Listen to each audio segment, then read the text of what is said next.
the rest of the story. Thomas Jefferson came to the presidency a widower, which posed an official problem. Who would be the hostess for formal entertaining? The first woman who came to mind was the president's daughter, Patsy. She was attractive, she was adept, but unfortunately she was also rarely available for such activities. So, who was there willing and able to become Thomas Jefferson's official Washington hostess? Somebody suggested Mrs. Todd. Mrs. Todd was a grand and a gracious Southern lady from Guilford County, North Carolina. Her first marriage to a young lawyer ended with his death in the famous yellow fever epidemic that swept Philadelphia.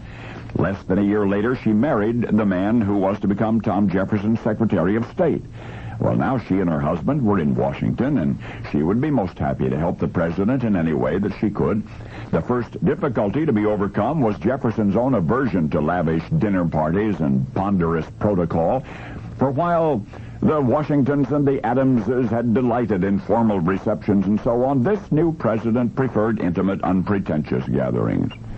But thus came Mrs. Todd to the rescue. She was an ample, jolly woman who seemed genuinely to enjoy people. Further to her advantage was an apparent disinterest in politics, which set partisan-minded guests at ease. This was a rather critical period in the history of Washington diplomacy. The city itself was brand new. The executive mansion was simply the president's house.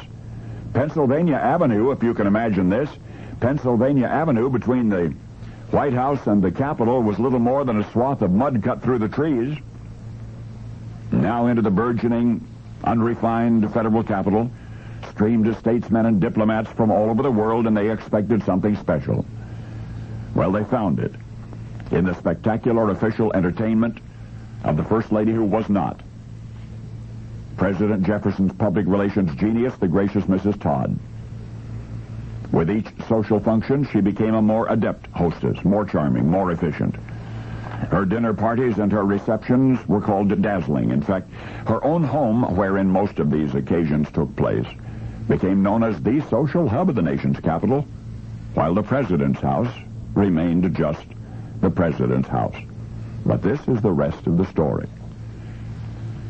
After 8 successful years of the Jefferson administration, the success due to a great extent to the Mrs. Todd you've just met, after those 2 Jefferson terms, March 4, 1809, a new president was inaugurated, the nation's 4th president, James Madison. Every student of American history is acquainted with his wife, Dolly.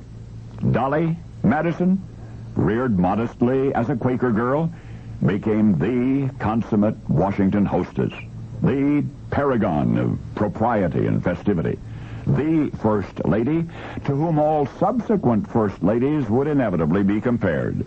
Now, what made the accomplishments of Dolly Madison only slightly less remarkable was that she'd had 8 years' practice on the job. I said she'd had 8 years' practice. You see, Dolly Madison's first husband was named Todd. James Madison's First Lady, had been Tom Jefferson's First Lady, who wasn't. The 2 women were the same woman. Now you know the rest of the story.